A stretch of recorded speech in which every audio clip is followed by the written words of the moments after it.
Döwlet dükanlarynda çörek uwunyň üstündäki batabastlykdan tapawutlykda bazarlarda adam tas göze ilmeýär. Bu arada maglumat berýän Azatlyň habarçylary Liwap vilayatynyň bazarlarynda şu günler alyjylaryň göz görteli azylandygyny habar berýärler. Gündoğur vilayetinde bazarlarda, sewda nokatlarında we hususy dükanlarda şu günler sewda ýöremeýär, satyn alýan adam tas ýok diýen ýaly bu azy önümleriniň sewdasyna hem degişli. Liwapdaky habarçymyz şeýle gurrun berýär. Telekeçiler sewda satyk ýatdy, uğru ýok diýerler. Eşik, hojalyk haritlaryny, mebel we beýleki öý goşlaryny we hojalykda ulanyp bolýan enjamlary satýan telekeçiler Tomsun başyndan bäri sewda pes diýen bolsalar, indi azyk önümlerini satýan sewdagärler hem zeýrenýärler. Habarçylarymyz bilen gürleşen telekeçiler sewdanyň haýallamagynyň 2 aý bäri dowam edýänligini, emma indi ýagdaýyň hasam erbetleşenligini aýdýarlar. Liwawyň bazarlarynda işleýän telekeçileriň munyň ýaly zeýrenişini pandemiýa döwründen bäri eşitmedim. Emma pandemiýa wagtynda bazarlar we dükanlar ýapylýardy. Ýollar uzak wagtlap ýapyk durýardy. Şonda da sewdagärler gizlin sewda edip, telekeçiler şeýdip gün görmegi başarýardy.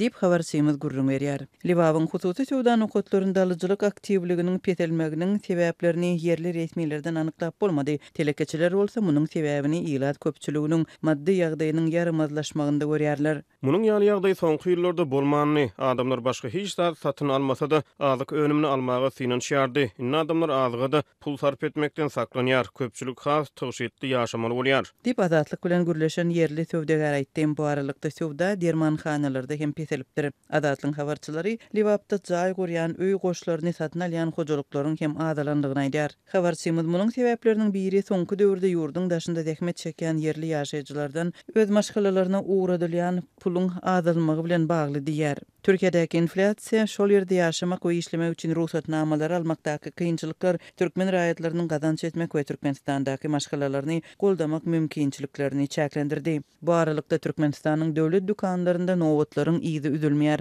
Aşgabatda ýaşaýjylar gündäki ýejek çöregini satyn almaga synanýarlar, vilayatlarda gejikdirilip satylýan aýlyk 10 paýyny almaga tagalla edýärler. Bazarlardaky bahadan biraz arzan satylýan köplenç pes hili bu haritler tiz satylyp gutarýar we köpçülige ýetmeýär. Şeýle bolsa maddi ýagdaýy barha ýaramazlaşýan ýylat köpçüligi uly nowatlarda durmaga mejbur bolýar. Köp maşgalalar subsidiýalenen bahadan uwuna we çörege garaşly bolýar. Soňky günlerde käbir dükanlarda uwunyň we çöregin gapdalynan bazar narhyndan geçmeýän haritler hem goşulyp satylýar. Geçen hepde Mary vilayatynyň Türkmen gala etrafynda raýatlara ýanwar aýy üçin 10 paý satylyp başlanda uwunyň ýanyndan hatda bazar narhyndan hem gymmat güne bakar ýagyny satyn almak talap edildi. 14-nji ýylda Daşoz vilayatynyň Görogly etrafynyň döwlet dükanynda ýylata ýeňillikli bahadan satylan uwuny almaň üstünde dören ýakalaşyň netijesinde bir aýal maşgala helak boldy. Hökümet ýylatyň durmuş derejesiniň ýygyderli petelýänligini resmi taýdan boyun almaýar we azyk üçünçüligindäki problemalary çözmek ýerine nowatlary gizlemek we nägilelik bildirýänlere gysyş görkezmek ýaly hereketler edýär.